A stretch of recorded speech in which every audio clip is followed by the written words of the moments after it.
Welcome to my podcast, Shaping Your Journey. My name is Aldo Mazza, percussionist, drummer, and artistic director of Cosa Music, inviting you to join in conversation with friends, artists, professionals, and important people, experts in our music world.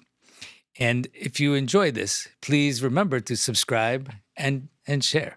Today, I have the incredible opportunity of having a nice old friend, well, not old friend, but someone I've known for many years who's done some really great things and really important things. And I'm really happy that Mario DeCiutiis of CAT, K-A-T, Electronics, Alternate Mode, the man, the legend, the crazy doctor in the lab, as we call him, Mario DeCiutiis. Mario, thank you for joining us today. Thank you for having me. Hello, everybody.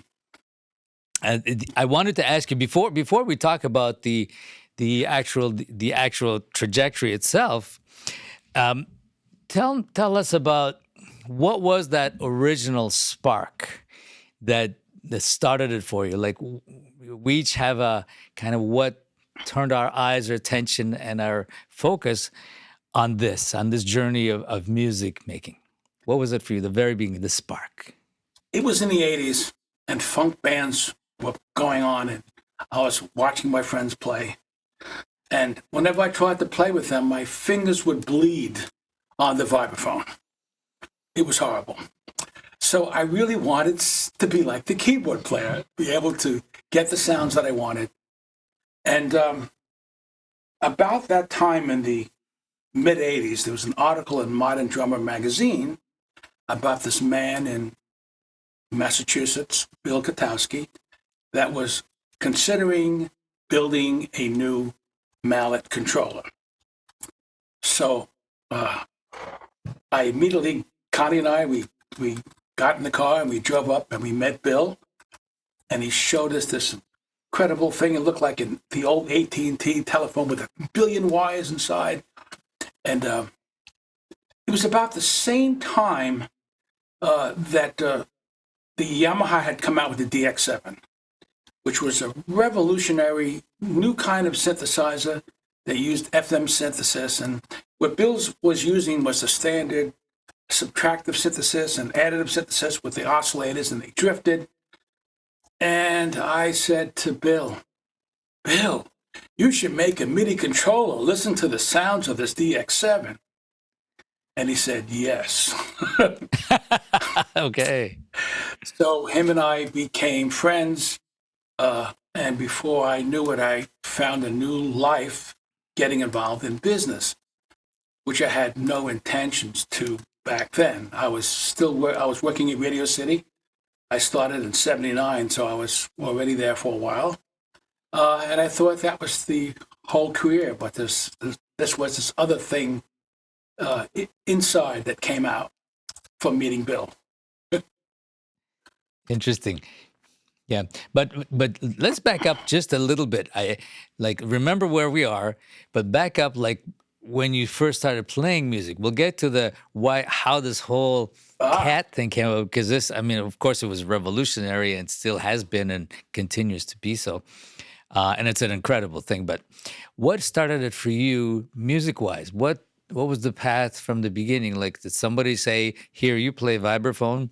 Or you saw Gary Burton or something? I was playing drums, but I really wanted to be more melodic.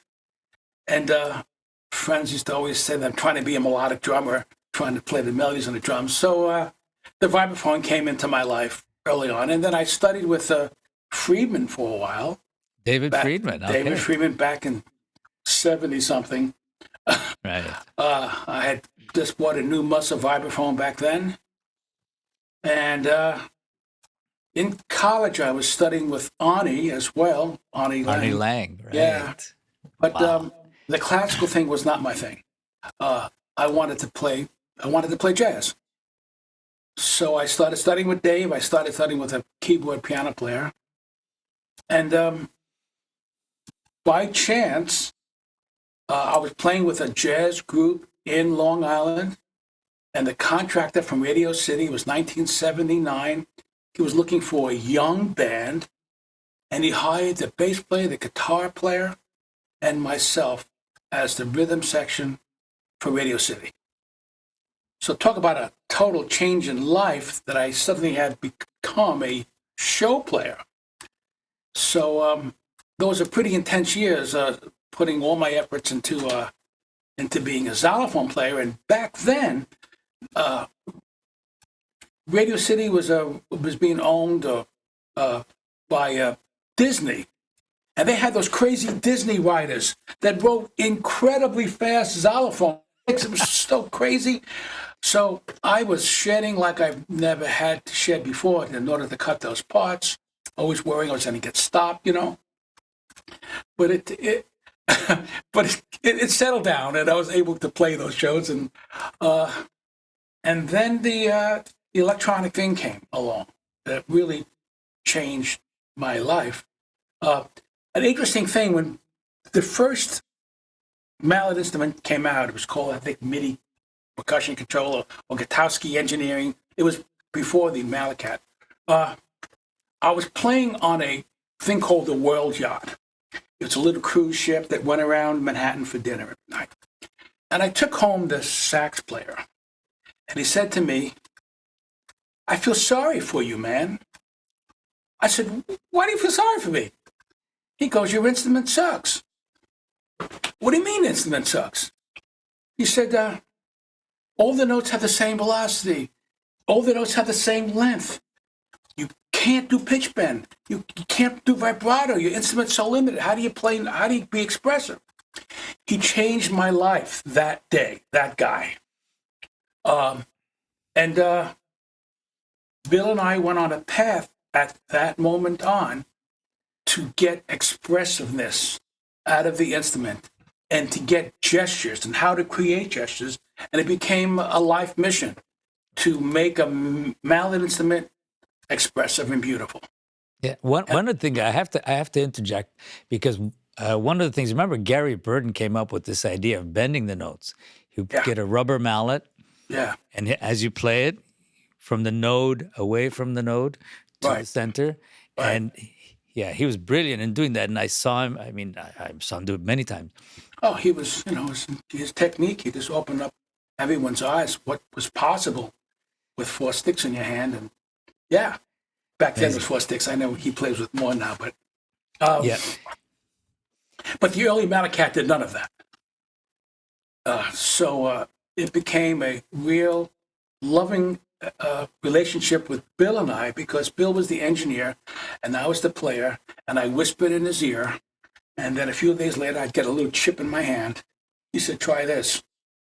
And we would take our evening walks all the time in the woods at night, talking about this stuff. And this is how we built all of our instruments back then.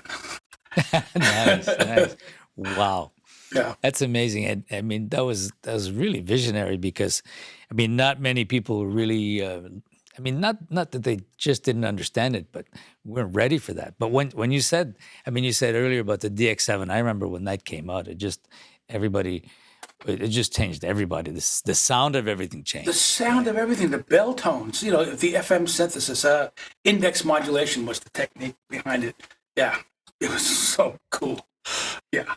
So what is then you took this to the mallet cat, but it was a controller still, right? Yeah, but then it went from that original Gutowski engineering MIDI percussion controller to the mallet cat.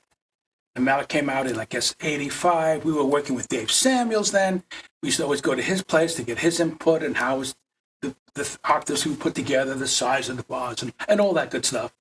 And all the software features, I just kept on wanting more out of the instrument, and I just kept on begging, and they just kept on coming. And in 96, when I took over the company, I had no one to stop me from going crazy.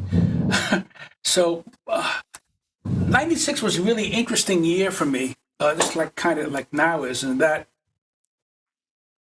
Cat Inc. was trying to be a business company and try to be in every store, distributors, dealers, all that stuff. Now, all I wanted to do was play. but I did enjoy the art of the sale and all that stuff.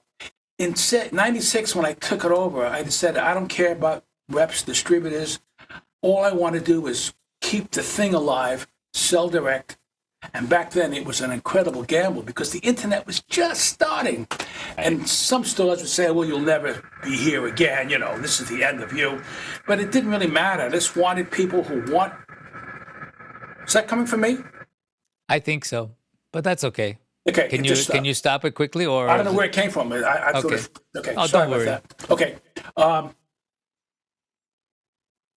I put a compressor on too, so we wouldn't get little extraneous noises. Anyway, what were we So doing? you were working solo without distributors, without Oh the yeah, system. and it just kept the thing so that I could do what I want, make what I want, put the features, not thinking about the impact on cost. I didn't care.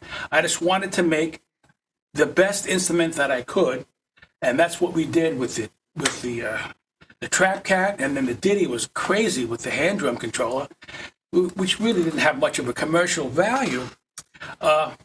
You know, it's interesting. When I was going to some of your COSA camps, and I was first working with on building that, I started to speak to all of your artists. You know, right. Glenn Perez. Hey, where should you put this thing? And where would you put the bars? And Jamie Haddad. Hey, where should you put? You know, all these fantastic, monstrous artists in their field. Sure. And I remember that. And you pulling me in and saying, "Well, does this feel right?" the layout. And no, you're the madman in the lab, and that was great. That was great. I mean, the COSA project, served many purposes aside from the educational. I miss those days. Yeah, I do, man. The best part for me was the evening hanging out with the other players and hearing their stories, and yeah, I'm hearing that again. Yeah, I think it's going to be okay. Okay, but I think the other thing that's nice is the interactivity. Not only between participants who came. I mean, we say students, but I like to say participants because many of them were well advanced already. So you had different levels, but not only they networked with them, but they networked with the faculty. The faculty networked. We networked among us. Yes, and then showed each other ideas. We would perform in the evenings. We'd have rhythm section labs. And I mean, we still continue that basic idea, and no matter what we do, but just the idea of being able to use each other as a soundboard, on all levels, whether it's technical like you were doing, you were developing, others it was an idea for a book. These things are important, right? Watching Maneri close up, watching Samuels close up, watching Friedman close up, Nancy Zeltzman close up. I mean, it was fantastic. All day. Yeah. Yeah. So when you came up, and I see it there, that instrument to your left. Yeah. And all these sounds. I mean, you've been busy over the years developing not just that, but all those others, not only as controllers, but also onboard sounds. And I remember you had the Kurzweil sounds on one. Yeah. All in, and that's amazing. And you were using that in the show at Radio City, right? At Radio City. Funny story with that. I got a call from a friend. I never let Radio City know that I was involved in this stuff because I really enjoyed playing in an orchestra. It was the only time of the year that I actually touched wood and metal, and I got a call saying that they needed to have electronics because they were moving the band car in underneath. The volume would be too loud. They have to find ways of mitigating it. So the drums and the keyboard and the percussion, the bass, were all going to be electronic. So that's when I went to them and said, dude, you're not hiring a keyboard player to program this stuff. I let them know who I was, and I became the programmer for Radio City for the sounds for the Malacat. And I've been doing that even now, even though I retired from Radio City a couple of years ago. I'm still the programmer for all these sounds. But I'm not using our own sounds. I'm using computers for that because I needed to, I needed to have the quintessential timpani and the absolute best that you can. So I use software for that. But that's not to pejorate the sounds that are in the Malacat. They're awesome. But I needed to really focus in that. So in the audience, that when they heard the timpani, it sounded like timpani, really, and all that good stuff. So yeah, the hand percussion. But since we're talking about, by the way, the hand percussion, the person who I'm working with sounds now, it's a company called V3. And for a while now, we've been thinking about all the little controllers that people put on the side of their drums now. Everybody. They're cheesy little drum sounds. They're this, okay, you want a hand clap, you want a cowbell. I wanted to have something where on this instrument, I can play a doumbek, I can play shakas and kungas and bongas and Turkish drums, Asian drums, Middle Eastern drums. Now we have a library, finally, of all those ethnic percussion sounds in one little box. And that to me is like, So I put the sounds on this instrument, and I'm learning how to play for the first time. How do you control one instrument here, one instrument here, and one instrument here? So I'm like in school again in my basement. And I'm excited about it because now this will open up the door to play for a lot of kids have to learn mallets in school because they have to. They're in school, but now they can play what they want to do. Percussion, only on the world's biggest percussion controller, with so many paths, with so many articulations. So I retired from Radio City. From alternate mode. I signed the papers yesterday. Wow. So that I could now, for the first time in decades, I could be a full-time player in my studio, still working for alternate mode, but not involved anymore with all the headaches of manufacturing, just so that I could keep on making cool stuff. So you could be the mad scientist again. Yes. That's amazing because I remember you coming in and talking even in the classrooms at COSA, and all of a sudden I'd see some eyes go up and like you could tell the language is way above. And quite honestly, you're the madman and you know too much. and sometimes when people are listening to the science of it, and we get into the science of it, which you are passionate about, of course, it's way above our heads sometimes. So we have to, I say, wait a second. So that means, that whole explanation, because you're like way above the curve and in front of the curve. Right. And somebody who runs into this for the first time, of course, technology today, whether it's, this Zoom, everything we're doing on the planet now, the technology has just enhanced what we do, and it's fantastic. And what you were doing even years ago was way ahead of. What made it difficult back then was that I just couldn't talk about this without a control, with a controller with the sounds. This didn't make sounds. So you had to know the entire language of MIDI to get this guy to talk to this great synth that came out or this new module. Now with the sounds built in, all you have to do is just play the thing and let it teach you. It's an amazing teacher when you sit back and just listen to what you're doing, and it will say, oh, this is the subtle difference between this sound and this sound. Maybe if I do this, maybe if I do that, it becomes a teacher, and there's no one else to teach us right now. So It's my teacher. And every day I'm learning something new.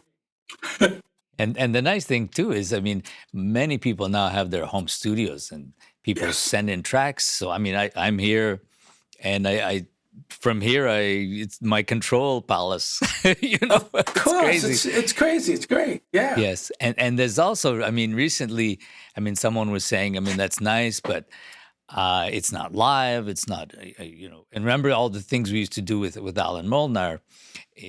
Different places on the planet. For 20 years, we've been playing online, but to each other. Wasn't quite interactive 100%. Right.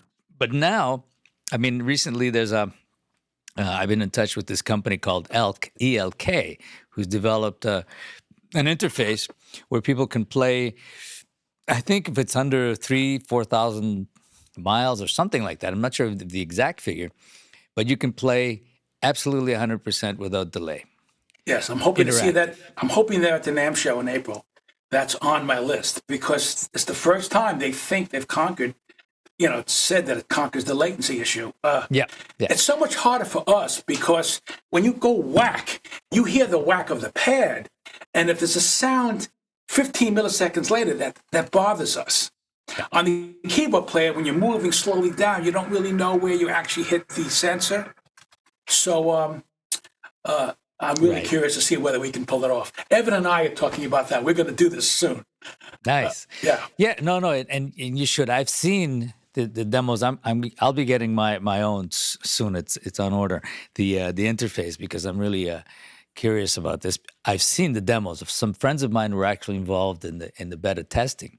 So I've seen this happen.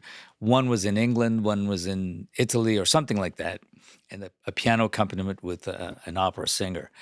Yeah. It doesn't get more difficult than that. That's great. So being the bystander, the listener, you're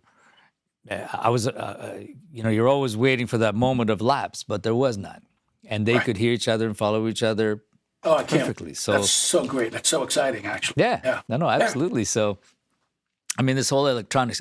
I'm not a big electronics guy, but I think the electronics is a great enhancement to what we do. Not to replace anything, but to add on. It's different. I don't look at this instrument as my vibe replacement. It's its own thing with its own gestures. And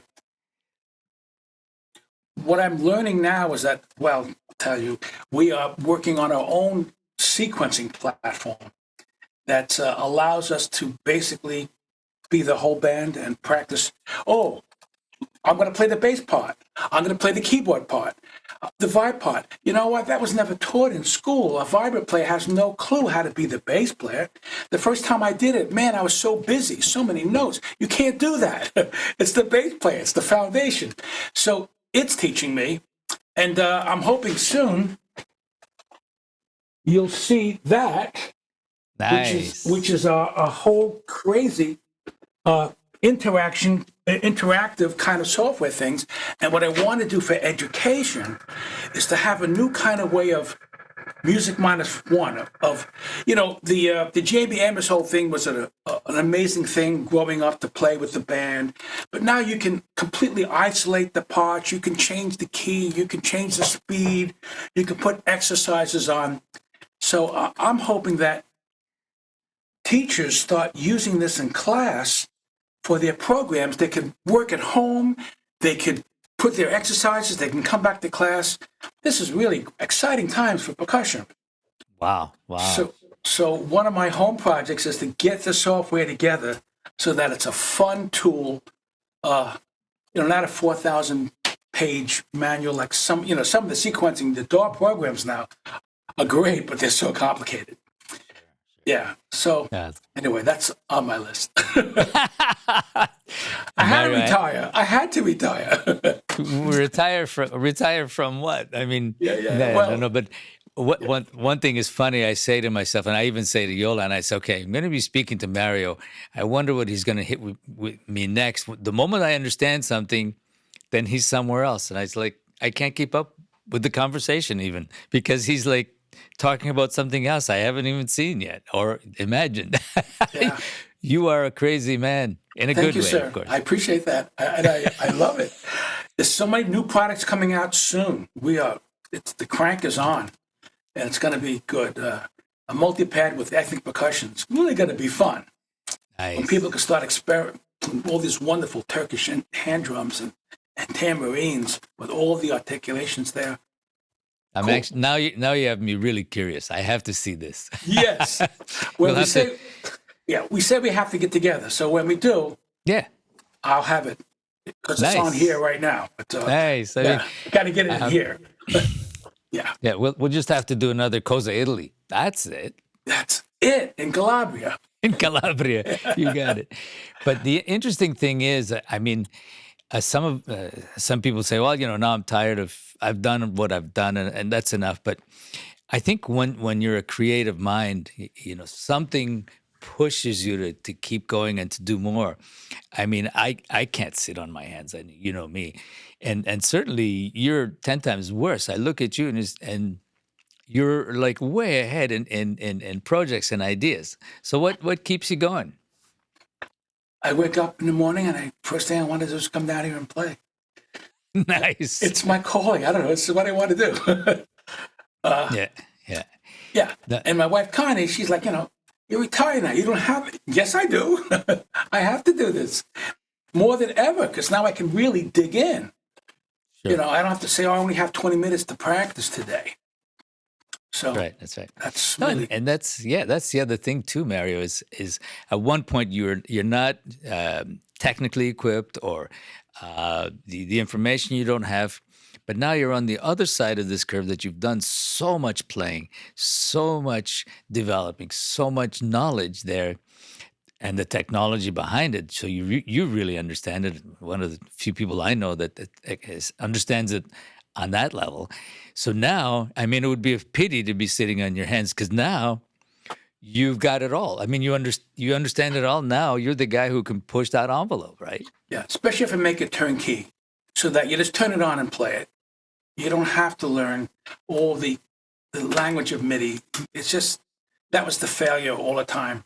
It was just got too complicated. And how do you explain an instrument when you have to talk about how do you talk to the synth? You got to talk the language of MIDI. And that's been a problem.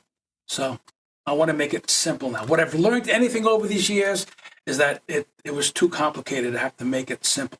Not that it has to be simple, but it has to be, the language still has to be there so that you have a full vocabulary for expression.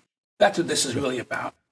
Sure. I mean, Yeah. you don't want to be the programmer. You want to be the performer, the creator with Right. those tools. But if you have to get under the hood and fix your Ferrari Right. every time you turn a corner and it has a problem of some kind, then it's not fun driving. Exactly. That's my job. I got to create the kits, but I'm loving every second of it. I have to tell you. Nice. Nice. I mean the onboard sounds you have on you call this is the Ditty, right? The Ditty is that orange thing. Oh yes. Okay. Yeah, yeah. And this one now is the This is the Jam Cat. Jam Cat, right? So the goal now basically is to take all the components of the Ditty and the sounds and put it into one little box so that you have it maybe battery powered, maybe speaker powered, so that you have this whole thing. That's my ultimate goal, so that you can join any band anytime. You can plug into the PA if you have to, and all those sounds, hundreds of instruments. So if you go into a recording session and they're asking for tam-tams and gongs and all kinds of Chinese little bells, you have all that Chinese library at your fingertips. Or if you're grooving with the band, you got the kungas and the bongos and the tuba. All that stuff is right there. Cowbells with all the articulations so that you can open and close. That's Yeah. And then we And have to find a young generation of players. Sure, and I think everybody understands. I mean, also the need for nuance, the need to be able to control that the touch of it, the feel. I remember when Korg first came out with the wave drum. Remember that? Oh yeah. That was the first time I got super excited about an electronic instrument. So I had two of them when they first came out because finally they're touch sensitive. They're pressure sensitive. So when you played, you actually were hearing what you were doing, what you were thinking. Yes. And finally, I said, because before that, it was like just triggering a sound, which was really not interesting. And No. And I was sad not to see more of that. I would love to have lots of different hand drums to try different, right? It doesn't just have to have the name Cat on it or alternate mode. Let's just have great instruments for us to learn how to play. Yeah. And especially also now with the new environment. I mean, I see here in this studio, I mean, you see the instruments that are around me, and I have actually 8 studios of this here. So it's a lot of instruments, which is beautiful on one hand. On the other hand, it's nice to be able to be mobile and say, okay, Right. let me take these sounds, these ideas somewhere. Yes. Because now when I do a session where it's for a film or a record that they want different things and they don't really know what they want, and I would say to them, well, for you to have me come to you in the project that you're speaking of, it'll cost you $1 million just in cartridge alone. That's the thing. That's So why making the hand layout was so important, because it had to be able something that would work for any instrument. So it had to be for your hands, not for the sound. right. And then once you get your hands to move, you say, where do I put that sound to get the articulation out of that hoodoo drum or something like that? Yeah, no, absolutely. I mean, for now, I do it. I say better for you to come to us because the technology is there for that to be done. But here's the other alternative: is to have everything in a small environment. You say the box, but that looks round. It could be anything, right? Anything. And it gets smaller, more powerful, more memory, more sounds, more of everything. I mean, to me, that's amazing. And the elk thing could be really amazing where you and I can jam and we'll work on a collaboration. Yeah. The clubs aren't there, the gigs aren't there, so we have to find other ways to express ourselves, and we can still do it. But the economic thing of it is just so different. Sure. Yeah. We both grew up. Garage band meant we had a garage band and we played gigs. Maybe we didn't make money, but we had lots of gigs. Sure. Now there's no gigs and no money when you get a gig, so it's just so weird. I mean, a certain level of it is still there. I mean, there are, but it's different from when we were growing up. I mean, we went on to doing a lot of concerts. I mean, touring the world with my group, Repercussion, and I've done a lot of things. But I've seen it totally transform, and the people coming up definitely don't have the beginning opportunity that we had. I mean, Right. we used to just play all the time. Right, all the time. And then which led us to grow into everything else we wanted to do. But now it's a different thing. I'm not going to say be the naysayer. Oh, it's all done. No, it's going to be different, and on another level. And there's stuff going on. There's good and bad, as there was before. The great stuff will always survive, and people will create great stuff with new tools. Before we had, remember when, before our time, the drums had calf heads. Imagine that. And that was a funny coincidence that at the end of the 50s, just before the Beatles arrived, there was this meeting of, I don't know if people see that. I clearly saw it.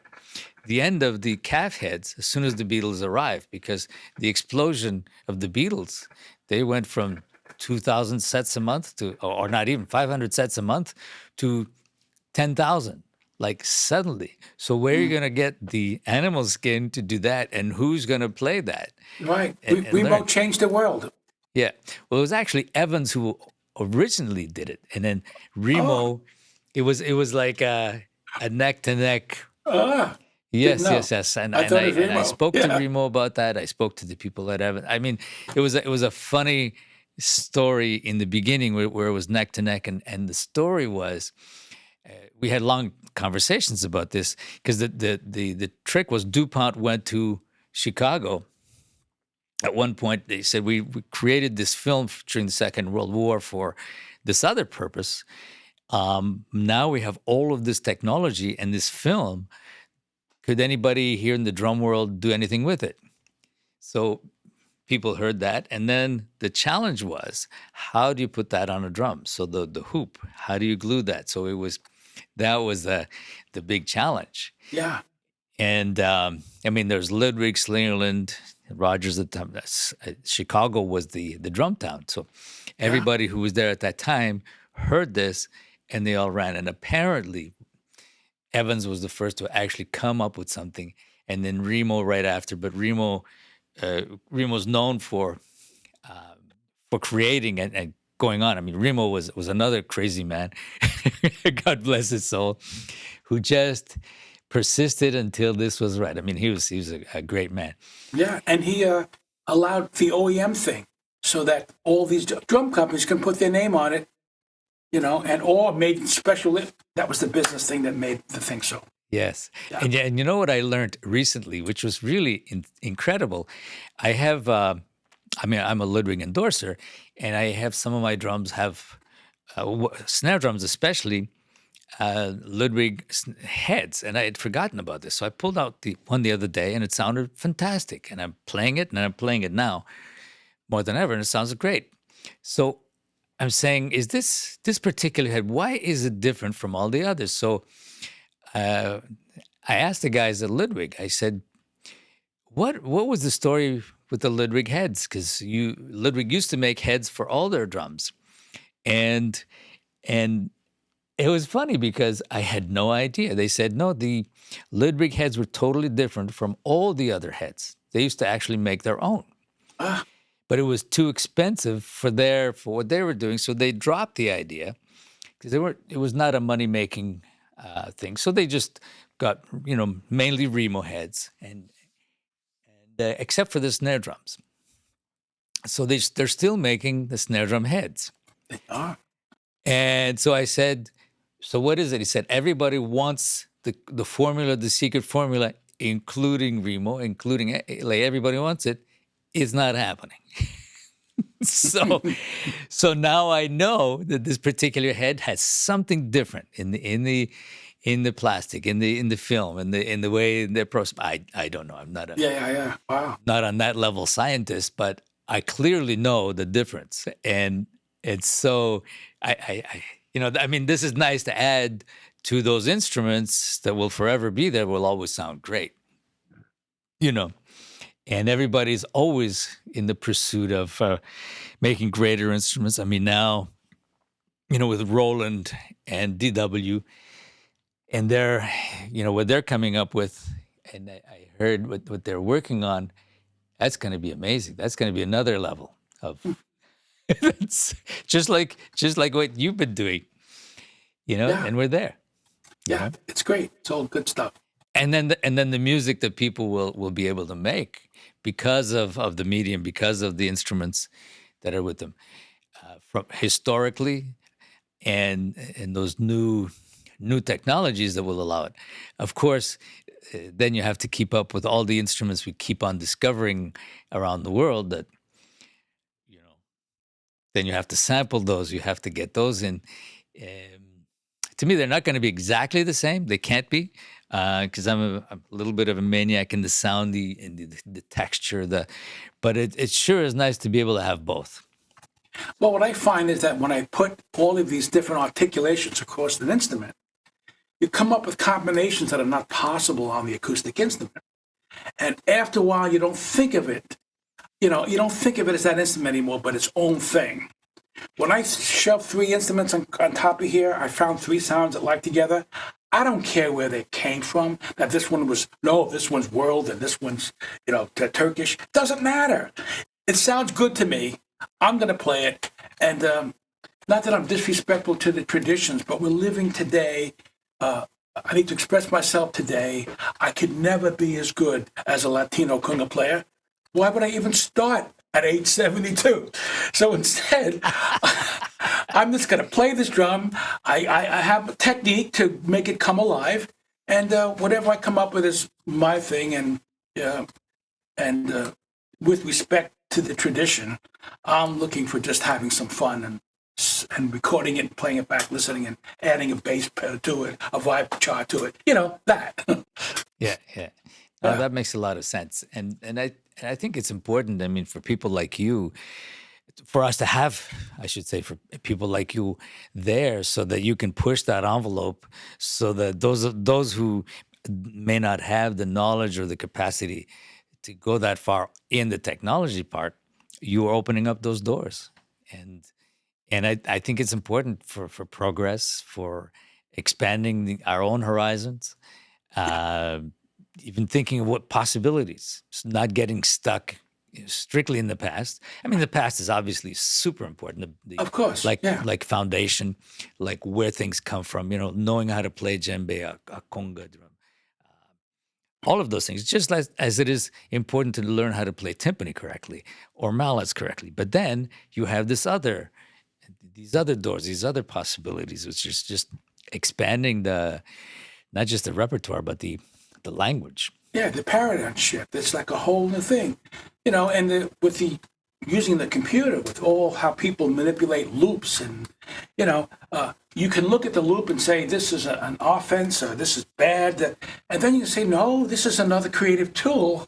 How can I use loops in my playing, or how can I manipulate it in a way that it becomes part of the creative process? And it takes like a prejudice to get over, because we didn't grow up with that, Right. I never scratched on. I never did the scratching thing, and I was always bad on it until I went to some NAMM show and I saw a master, and I said, "Oh, I understand now. This guy has dedicated his life to being a scratcher, and now I can see why."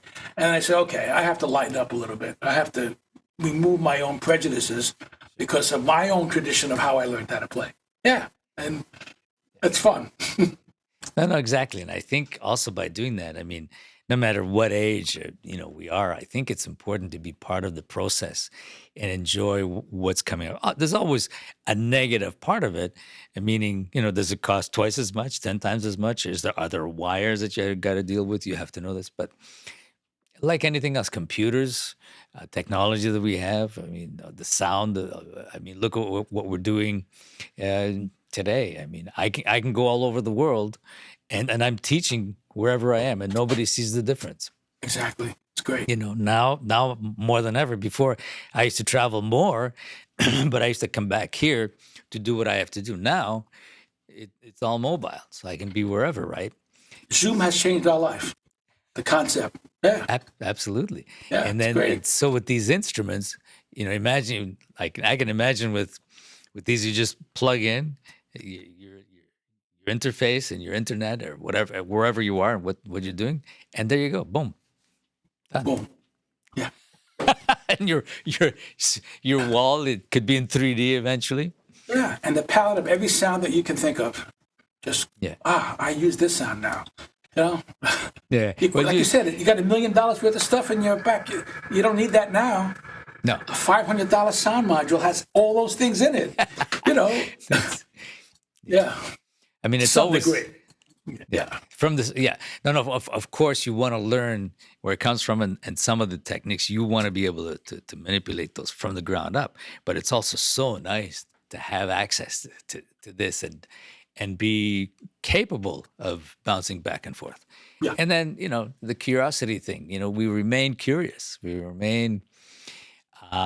We explore, and as you have been. You're just a big kid in your house. Yeah. Yeah. Yeah. It's beautiful. Yeah. It's so nice to see. Did you know Harry Shepard, who just recently passed away? No. Harry Shepard was he was one of the mallet vibraphone players for Benny Goodman, an old timer.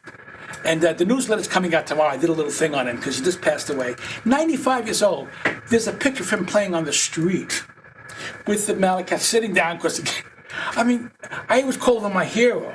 I want to be 95 and still playing. If I have to sit, if I have to only use one hand, I don't care. He had a smile on his face, he had a cigar in his mouth, and he was playing tunes. That's my Nice. goal. That should be our goal. Play Sure, until we can't. Oh no, and we're Mario. We're so fortunate to have music in our lives. Whatever and what you do with it, it keeps us ticking, keeps us alive, keeps us curious. It keeps us inventing. So that's a great thing. Yeah.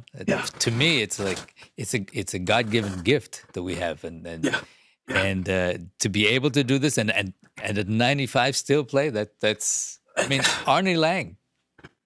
89, he was still building drums, playing and teaching, and he's, we had a project of him coming to Cuba to do a special Varese project with ionization in Cuba, like 89, and he's asking me, Aldo, I'd love to do this, and think you can help me with this? Of course, That's fantastic. That's exactly it. Yeah. 89, amazing. Anyway, but And Freeman pumps out videos every week. There's a new video. He's not stopping at all. I love that. yeah, that's amazing. Keeps us thinking, keeps us growing, and it's moving forward. You get up every day and you look forward to it, right? Absolutely. If I go away without an instrument, I'm on vacation. If I have nothing to play with, it's terrible. That's right. Might as well leave your hands behind. Yeah. Yeah. Right. Well, anyway, I wanna thank you, Mario, for taking the time and introducing us into your world of an incredible electronics. And I always get such a kick of being around you, and I'd walk into your studio when you were teaching at COSA, and anytime whether it was in Vermont or in Italy, it's always this thing follows you. It's this massive lab that follows Mario, and then what are we dealing with today? And it's fabulous, beautiful. Thank you. I'm so happy that you invited me today. It's great. Yeah, And thank you. We'll have many more years of playing and doing things together. Yes, absolutely, man. Yes. And as I always say, to be continued. To be continued.